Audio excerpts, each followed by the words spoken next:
21 minutes. That is how long it took for this game to start past the time when it was originally said to be starting at 7:30. 21 minutes. I can excuse the usual 7 to 8 that it is typically, but this has happened for a couple playoff games now and it's getting quite ridiculous. Can we please stop doing that? Hello everybody, welcome to Also Rusty Bucket. Subscribe to the channel if you have not already and drop a like on this video. I'm trying to hit 100k subscribers on this channel by the end of the year, so your subscription would be much appreciated. I am covering game 2 of Hawks versus Sixers in this video. This game was not as good as game 1, I would say, but it was still a pretty damn good game for really up until like the fourth quarter when it kind of was blown wide open by the Sixers. But this game, it really was, at least initially, first of all, actually I have to mention this so I don't forget. Tobias Harris had 16 points in the first quarter, and he found himself on Trae Young multiple times, and that was like the easiest offense I'd ever fucking seen. Like, he got some easy points off of Trae Young being switched on to him. And I don't know that it was necessarily like targeting on the Sixers part, because it didn't really happen again in the game. It was really just the first quarter. I'd say on like probably like 8 of his 14, 16 points, whichever one it was, came on Trae Young. So yeah, I don't know they were necessarily targeting him, but that happened a lot. Another thing in this game was that Trae Young, speak of the devil, kind of got shut down. Now, it wasn't a terrible performance by him, but they put Ben Simmons on him for the entirety of this game. As the Sixers made their run at the end of the fourth quarter in game 1, part of that was because they put Ben Simmons on Trae, and Trae really was not doing that well as a result. They come into this game, and Ben is guarding Trae from the beginning. No Danny Green bullshit. Ben Simmons is defending Trae Young. And when that happened, 21 points, 11 assists, 6 for 16 from the field, and 1 for 7 from 3. He even blocked one of Trae Young's threes, which is not an easy thing to do. And the shot got up like 2 feet, and he still fucking blocked it. It was ridiculous. But yeah, Ben played lockdown defense on Trae, and as a result, this game was pretty much, it seemed like it was going to be a blowout because of that.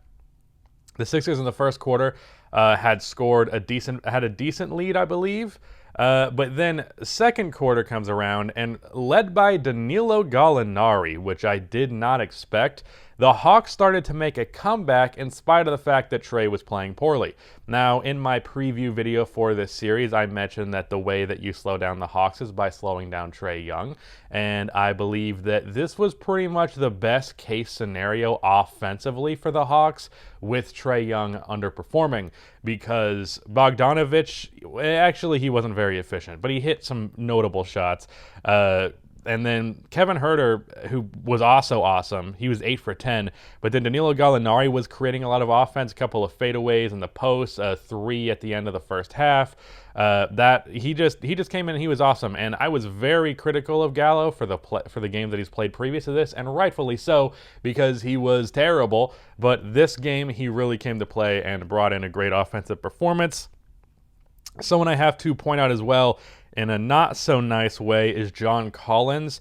John had a lot of open threes in this game that he just completely passed up, tried to create off the dribble, tried to pass out to somebody else. He really has to take that shot in motion when it comes to him, but he's like scared to take the three if there's a defender even remotely in his vicinity. And then he had a couple of he had a layup off of the amazing pass from Trae Young that was basically like an alley-oop situation, and then he just missed that. There was another floater that he missed that really should have gone in. He just had a couple of rough misses, but then also he was trying to create off the dribble rather than shoot the three, and he really just needed to shoot the three. Also, Solomon Hill as well as Tony Snell minutes. If you're going to give minutes to either of these guys, I don't know why Solomon Hill is getting them over Snell, because while Solomon Hill is probably like a 5% better defender, and I'm pretty sure he's stronger than Tony Snell, he is not a quarter of the shooter that Snell has been this year. I believe Tony shot 55% from 3 this year. Like, if you're going to give wing minutes to either of these two guys, give the minutes to Tony Snell, not Solomon Hill. Outside of that, there's not much to say on the part of the Hawks. It was really just Trae Young got slowed down, and players stepped up a lot better than I'd typically expect them to. but it wasn't enough really with Trae Young struggling. And that combined with the fact that they have no answer for Embiid, who has 40 and 13 in 34 minutes, they're kind of, I think the Hawks are kind of screwed at this point. Also, Seth Curry had an amazing performance. And the fourth quarter, the third quarter, they started to get some separation, but the fourth quarter was blown wide open by Shake Milton, who I believe had only played like 1 or 2 minutes up until that point, but he gets it into the fourth quarter, goes 4 for 5 from 3, 5 for 8 from the field overall, 14 points in 14 minutes, and that stretch of basketball is really what gave this Sixers the lead, like, pretty convincingly. And Joel Embiid, 40 points, a lot of mid-range jumpers, a couple of plays where he just pushed Capella out of the way and dunked it. Just a whole lot of easy offense for Embiid. The game started off with a lot of easy offense for Tobias Harris. Seth Curry found himself open from 3 quite a lot more than you would like. And Shake Milton came in and just lit the world on fire. And that wasn't even really bad defense. He just was hitting those shots. It was funny because my dad was just like, I've never even fucking heard of that guy.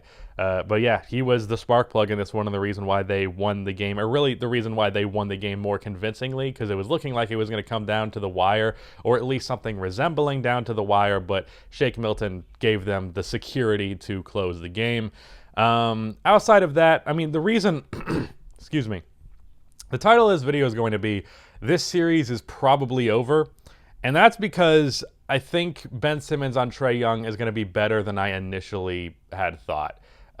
Ben just played such good defense on Trae, and as I mentioned, this was the best case scenario production-wise for the rest of the Hawks roster. Like, you're not going to get 2 other players scoring 20 any other night. Like, maybe you'll get it, but you're not going to get it convincingly. Herter and Gallo were fantastic. Maybe it's Bogdan and John Collins another time. I doubt you're going to get all 4 to make that big of a difference, but if Trae Young has this poor of a performance, which I'll say his playmaking was great, he just could not score in this game and really couldn't get to the line as much as, well, actually, 9 free throws, that's fair. I thought that he shot less than that. But he just was not able to get offense in the way that he would like. He wasn't going downhill much, getting to the basket. When he was getting to the basket, he was getting very good contest on his shots. I believe he got blocked at one point. It was just a lockdown effort by Ben Simmons. And presuming that he can continue that, the series is over. Because, like I said, this is the best case scenario with Trae Young playing as poorly as he did for the Hawks. And they still lose. I think that says all you need to know. Like, if you get the best case with Trae playing poorly and they still lose, the best case is still a loss. It makes me question whether or not they can win another game in this series. Now, if Trae Young figures out Ben Simmons and maybe gets him in foul trouble or just starts finding ways to get around him, because there was a possession or two in this game where he just got by Ben. There was one crossover on the right elbow where he convinced him he was going left and went hard right and got a layup that was goaltended by Danny Green. But that was a nice move. Like, Trae has a quickness advantage on Ben, but Ben can make up for that separation with his length. So you just need to find him in more situations where he can blow by rather than just facing up and going right at him, because that's not working against a 6'10 dude with like a 7-foot wingspan who's really athletic and strong. So if Ben Simmons continues to do this, the series is probably over. If Trae Young figures out Ben Simmons to some degree, at least gets, an okay performance out of him offensively, scoring-wise, then that will be a difference maker, and that will be the reason why the series isn't over. But presuming Ben Simmons continues to play the defense that he has, series is done. Far as I'm concerned, I can't talk, Jesus Christ. So this series might very well be over. I hope it's not, though, because even this game, even though it was a bit of basically a blowout towards the end, it was a fun game, and especially with Philadelphia's crowd screaming. Atlanta's crowd was doing the same shit in the Hawks series. Like, I'm just really appreciating the crowd lately, especially because we didn't have it last year. So, yeah, just the energy for this series has been really good, and I hope that Trae can figure out Ben Simmons just because, hey, who doesn't want a more interesting playoff series? Outside of Sixers fans, obviously.